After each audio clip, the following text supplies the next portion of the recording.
It's really late, and Simon was about to go to bed, so that's why he's wearing his pajamas. But he had something really interesting to tell me, so we decided to make this video. Go ahead. You need 3 parameters to describe a color. Yeah, we know that. RGB, right? But that's how many bits? Yeah, but anyway. How many parameters do you need to describe a taste to describe, like, taste, for example? So, in fact, 3 is nowhere near that. The number is 29. 29 parameters. Yeah, to describe a single taste.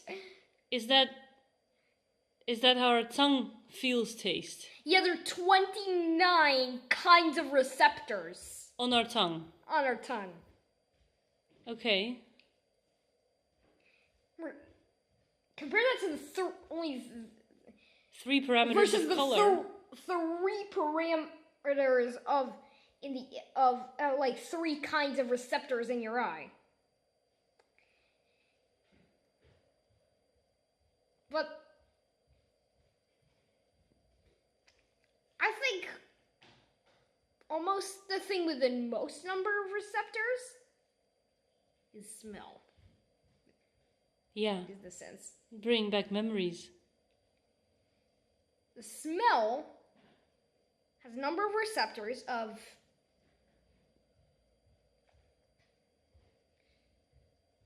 73.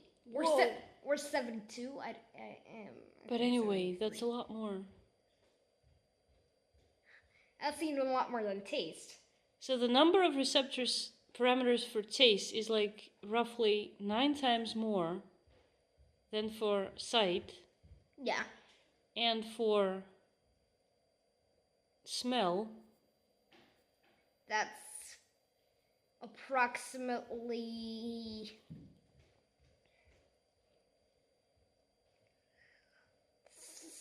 3.5 times more or something. Or 3 1/3 or something. Anyway. No, but you said that there are 72 parameters. Or 73. 73, that's a lot more than 3. That's not 3.5. No, smell compared to taste. Ah, okay.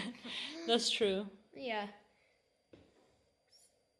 And compared to sight, that's even a lot more.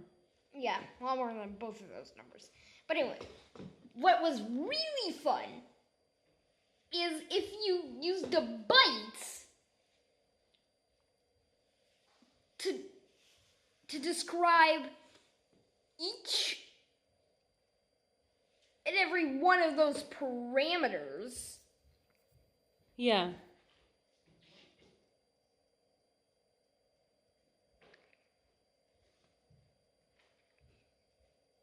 Then you would then how many bits would you need to describe a taste or a smell? That's a good question. So, like if you wanted to simulate a taste or a smell in the computer. Yeah. We don't know how that's gonna actually happen. Like, is your computer gonna smell, or are you gonna lick it?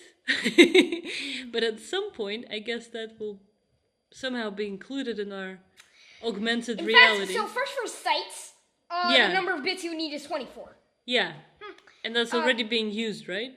Yeah. All the time. That's not that much. This is from hexadecimal numbers, or what? That you're saying this, right? This is what hexadecimals are, right? 24 bits. 24 bits? Like to describe a color, you write it in hexadecimals? 6 hex digits, I think? Yeah. Yeah. Oh, okay. So 24 bits is not about hexadecimals. So that's 24 bits. But why is it 24 bits? I don't really understand. I just multiply, like, because you need 3 bytes to describe color. Then I multiply it by 8 bits per byte, and I get 24 bits. And why do you need 3 bytes? Because there's 3 parameters: red, green, blue. And for every parameter, you always need a byte? Yeah, I'm using a byte to describe a parameter. Well, maybe that will change at some point, but. And this is normally this is the way it's done now. Yeah. Okay. Alright. Now for taste. How many bits do you need? This is already going crazy. 232 bits. Wow, that's more than the number of parameters you would need for smell. Yeah. Yeah. 232 bits you would need. That's how many bits you would need to describe taste. That's a really high number of bits. That's like a really high. But then I said it for smell. But actually, then I said 232 bits. What is 2 to the power of 232 equals incalculable. It's just an incalculable number. You can't like put that into a calculator and get out a sensible answer. Your computer is just gonna explode. But what about sound? Hearing. Even computers that like even optimal computers that unless you use like a collaboration of computers, you can't like do it. You can't like do it even on that computer there. On the desktop. Because it's that thing is a 64-bit computer. Yeah. I think it's a 64-bit computer. So,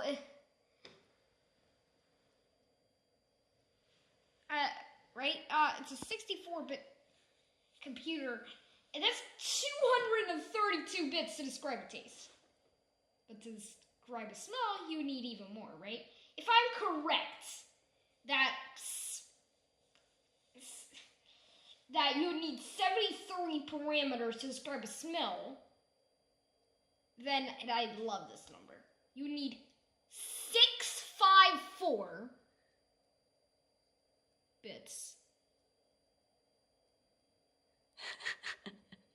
I mean, like 654. I think there's just coincidence or something. But it's an amazing coincidence that it's just the numbers counting down. Yeah. 654 bits to describe a smell.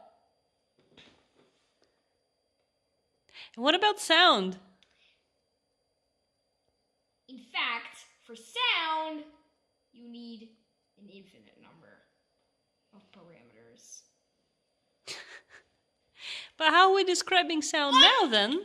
Uncountably infinite number of parameters. I think what microphones are doing is they like take a wave and like split it up, like take a like if you graph a wave, then you like split it up into like thin rectangles to approximate the wave, and so that's not actually the true sound what you're recording. Your own. Oh, okay. Yeah, you're recording the true sound. When you're playing a video back, you're not one of your own videos back. You're not hearing your true own voice. You're hearing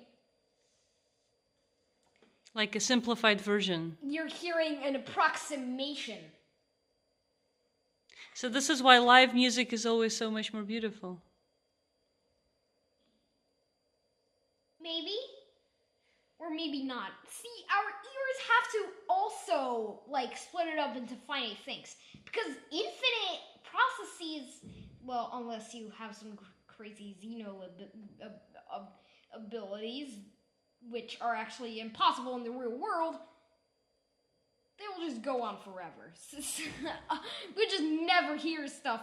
So you're just having an approximation. Even what you hear now is just an approximation of what's coming out of my mouth. Oh, I would so much love to hear everything.